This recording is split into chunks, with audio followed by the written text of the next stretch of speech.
Alright everybody, this is Austin of the Best I Can Afford Antiques channel, and the third time is hopefully the charm. I can't seem to get my focus to work today. I think dropping it in the dog dish for water was probably a bad move. In hindsight, I should have thought it through. Shouldn't have done it. Shouldn't have done it. Alright, this is Cloisonné. This is a bit more of an advanced conversation about Cloisonné. We've already discussed things that were and weren't Cloisonné. You know, Cloisonné, Champlevé, Plique-Jour. Today we're going to discuss variations in Cloisonné itself, which it's a pretty varied art. So, you know, without any further babbling. So right here, we've got wired Cloisonné. I mean, that's super simple. We got it, right? And it's a tiny little, tiny little Chinese wired Cloisonné vase. Okay? Now, we don't typically have to say wired Cloisonné, but since we're about to talk about wireless Cloisonné, that's why I'm doing that. So wireless Cloisonné is a bit of a misnomer because you don't really have to say that it's wireless Cloisonné. It's really wireless enamel, and Cloisonné is wired enamel. But since Cloisonné is wired enamel, you know, saying wireless Cloisonné is kind of goofy, but that's what everybody calls it. Whatever. No big deal. Now, it's pretty obvious right from the get, there are no wires in this. Now, this could be removed wire technique. You see it's got kind of defined borders to it. So it's possible that the artist laid down some wires, laid down that enamel, and then as the enamel was about to set, you know, maybe it dried for a while and then he fired it.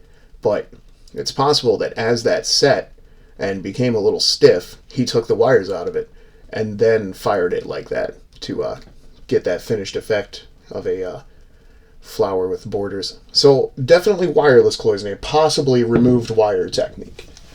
I'm going to put some of these away as we talk about them. So, this is a pretty expensive table right now. It's not the cheapest thing ever. So I thought we'd talk about this right away, because this is also a wireless Cloisonné vase. And again, possibly removed wire technique. He's got quite a bit of detail in there. And here's a little signature right there. That would have been tough to do without any wire. So this is a wireless Cloisonné vase, but it's different from the other one because it has a Moriagi effect, which is a raised, in this case, enamel design. But you can feel that it has like a three-dimensional effect. And you can see that in the glare, I'm sure. So Moriagi is a raised decoration. Sometimes it's clay slip clay, I forget how to say it, but sometimes it's just pottery on pottery, and sometimes it's enamel on enamel. So anytime you see a raised decoration like that, or various other Moriagi objects I've shown you, then that is going to be Moriagi. So that's wireless Cloisonné with a Moriagi effect. Gonna set him down there. That is that's a very valuable little vase. Can't afford to let anything happen to most of these pieces. Now, some of them are damaged, and that's not a big deal to me because I still think they're pretty. But now this is called Jinbari. Now, some people call it I forget the other way they spell it. Jimbari, I think. So Ginbari is the way I spell it. I've seen people spell it Gim. So yeah, what this is foil under the enamel on the surface of the object, and then they cover it in enamel. So all this shiny stuff in the background, that's actually a type of foil that they've got covering the vase. And this texture is actually part of the vase itself. So you can see all that vasey goodness. And and yeah, the reason that foil has texture is because the vase itself actually has texture. Camera's having a really tough time with this. It's a shiny boy, so please excuse him. Now this is also combined with Yusen Jippo. This is also combined with Yusen Jippo. I'll wait for my camera to work again. Okay, so which is wired Cloisonné. So we can see the wires there separating those foils. So that's wired Cloisonné, or Cloisonné and Jinbari technique. So that's a pretty interesting mixture of techniques, and I think that's one of my favorite styles there. So let's put him back on his little shelf here. Now this is also Jinbari and wired Cloisonné, but I thought I'd show you the different type of Jinbari. Sometimes they use this almost mosaic style of square foil. So I don't blame anyone for getting that a little mixed up. But yeah, this is just foil cut into little squares under this enamel right here. So that's pretty interesting. And we can see that it's a Japanese piece because of the small circle border and the roundels, the little shields here, mons, whatever you want to call them. And yeah, that's a pretty interesting piece. Obviously combined with the probably French repoussé handle. Repoussé is just typically hammered from the back, but provides like a deep relief kind of decoration. So that's a French term. It has nothing to do with Cloisonné. I'm sorry. Set that down. So that was two different types of Jinbari. Okay, let's next talk about wired Cloisonné of the most standard definition. And these pieces all have something sort of unique about them. What is going on here? Goodness gravy. It's like we cut all the lights out of the world. So this is very easy to tell it's wired Cloisonné. It's definitely Chinese.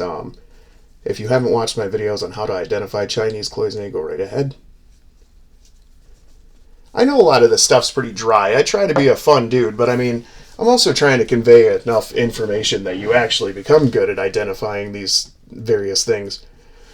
So this is a Japanese Cloisonné vase, and we know that it was like 1890 or later because black enamel didn't exist until that point. Maybe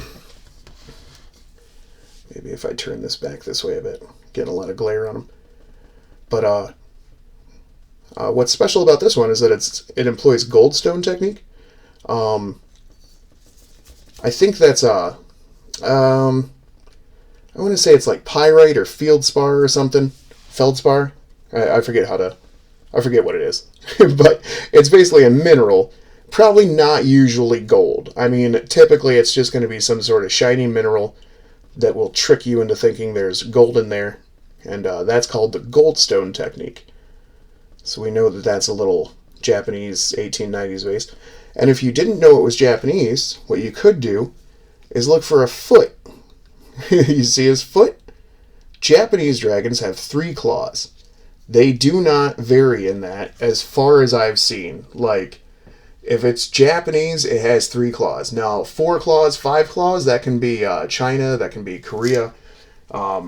Especially the 4 claws. 4 claws could be China or Korea. 5 claws usually seems like it's either very old and made for an emperor or very 20th century and they completely disregarded the rules about 5 claws and dragon emperors and stuff. So that's pretty useful information. If you're ever looking at a piece that has a dragon on it and it has 3 claws, it's almost certainly Japanese. Here's another wireless Cloisonné, Kyoto Jippo style. So this is almost certainly made in Kyoto or in the school of. And up here we see the Goldstone Technique repeated in sort of a different manner. They've kind of filled in the background with that. So yeah, that's pretty interesting. If you don't know too much about Kyoto Jippo, this is the style of it. This is an unsigned little piece here. But yeah, that's a pretty nice little piece. I think I paid like $12 for this in an auction.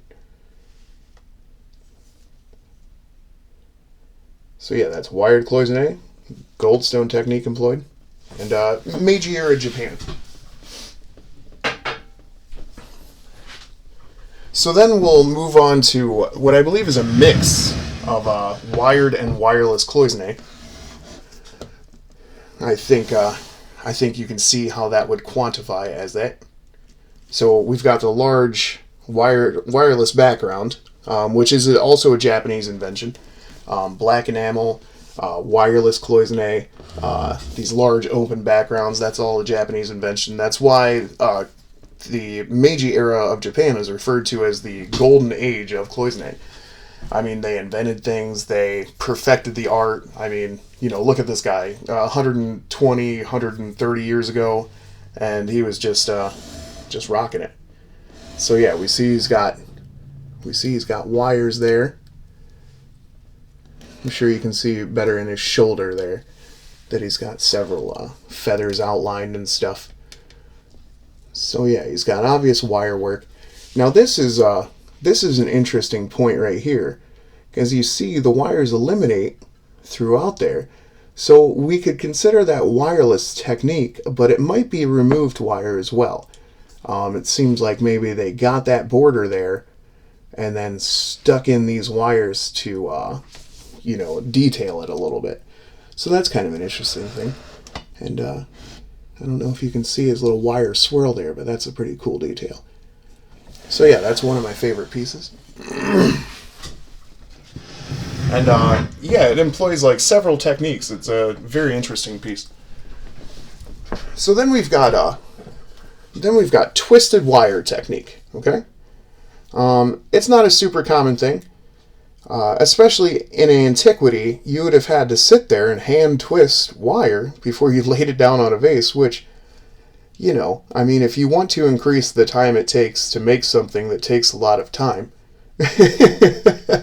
like there's the three largest cloisonné pieces in the world, I believe, are Japanese, and well, at one point I think they were, but yeah, like 8 feet tall, and I think there were 3 of them, and they went to several exhibitions. But someone just reunited them, and where was I going with this? Oh yeah, it said that the three vases took 6 years. So I mean, imagine a project that took you 6 years. Can you even? I do not have the. But yeah, we can see the twisted wire there. So if you ever see cloisonné that's kind of separated by like a nubbly sort of wire, then someone has twisted that wire, and that's what that is, twisted wire technique. And you'll see that pretty often in European cloisonné, especially like Russian and Turkish, I think. So yeah, that's pretty interesting. We're going to move right along. This next piece is also twisted wire, but it's a different technique too. So this is twisted wire, and you can see the twisted wire again. But also you see how some of it's filled with enamel and some of it's not. So, sorry. This is called open work cloisonné, and then it's a twisted wire technique. So that's a thing. So open work cloisonné is sometimes confused with champlevé, but what you would do is look for little separations in the partitions. I don't really know where any are right now, but okay, look at this wire right here. You see how those 2 wires are not quite joined? So that's a sure sign of cloisonné versus champlevé, where there won't be any separations of the separations, because they're either carving it or casting it. So, you know, they would have to accidentally chisel out a piece of metal or something there, versus this, where they're just laying down the wire. So yeah, that's a pretty good, hold on one second, I'll grab the, just so we can look at them together. This is my only piece of champlevé, but you can see that his separations, you know, are part of the piece, so they're not going to be separated from each other at any point in time in the flowing design. You see like the big flower, none of those are separate wires or anything.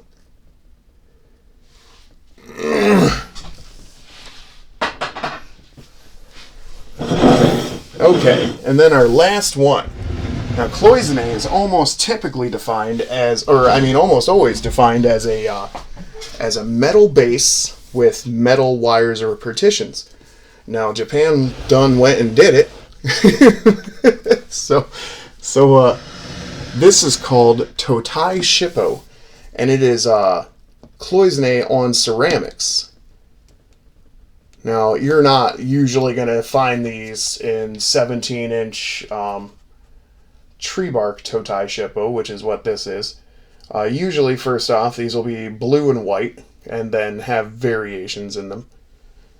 But this is actually a subcategory of Totai Shippo. I hate to confuse you with it, but if you see pottery or ceramics with cloisons in it, like really metal wires in a ceramic piece, that's Totai Shippo. It's almost guaranteed to be Japanese. And that just means ceramics or porcelain with wires, basically. I think. I probably should have looked up the translation on that part. Okay, but, so yeah, as we come in here,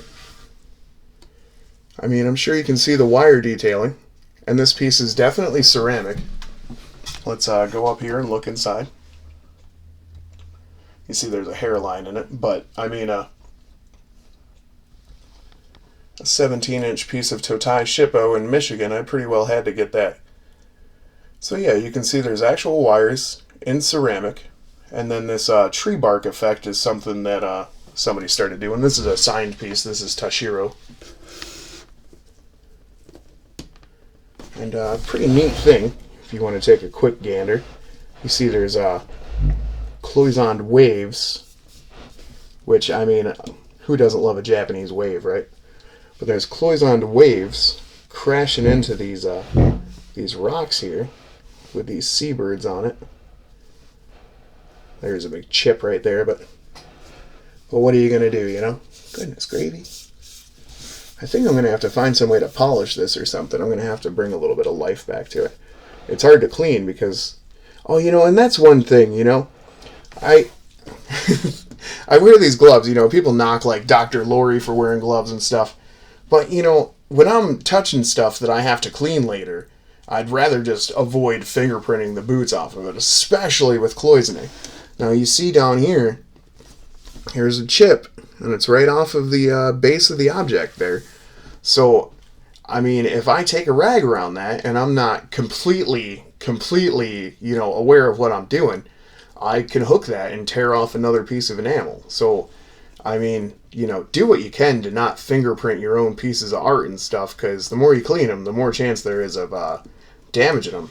I'm not saying you got to go out and buy a pair of gloves, but, you know, if I'm going to videotape the things I'm touching, then, you know, it behooves all of us if I don't leave a bunch of fingerprints on it. So yeah, this has been a video on, oh, and you know, use toilet paper or paper towels in most cases to clean items like this or any type of antique. I just saw Peter Combs say that. He's absolutely right. Oh, because, you know, the toilet paper or paper towels will tear long before an item, you know, made of any substance will. So yeah, this is Austin, Best I Can Afford Antiques channel. Hoping you enjoy these videos. Hoping you learn a lot about Cloisonné. Oddly from me. I mean, what a weird thing that I'm a teacher of Cloisonné now. Let's just say goodbye to this little bit of junk that I put up on this shelf here. I like to do my little shelf back here with a bunch of weird little stuff that we can occasionally look at in the background. I bought my first clown. No, you know what? Credit where it's due. That's actually a pretty charming clown, isn't it? Like, he's not scary. He's got a neat little patch on his knee. I mean, yeah, he's not horrifying or anything. I see those Murano clowns and I'm just like, I don't need that in my life. Sorry if you like the Murano clowns. I don't care what you like. I'm just not into it. Those are English ironstone candlesticks decorated in the Amari style, but probably middle 1800s. Got a bunch of weird stuff. Just stuff. Look at that handsome white and gold set. We'll look at them. We'll look at them as we're going out here. Alright, everybody. This is Austin at the Best I Can Afford Antiques channel, making a video that's much longer than I anticipated, but, you know, I mean, where do you decide where to stop learning? No, I hope you enjoyed the video. I hope I've shed some light on different types of Cloisonné and stuff. Feel free to like, share, comment, subscribe, do whatever you want. I love you guys. It's always nice talking to you. Feel free to comment. You know, do the thing. This is Austin, Best I Can Afford Antiques channel.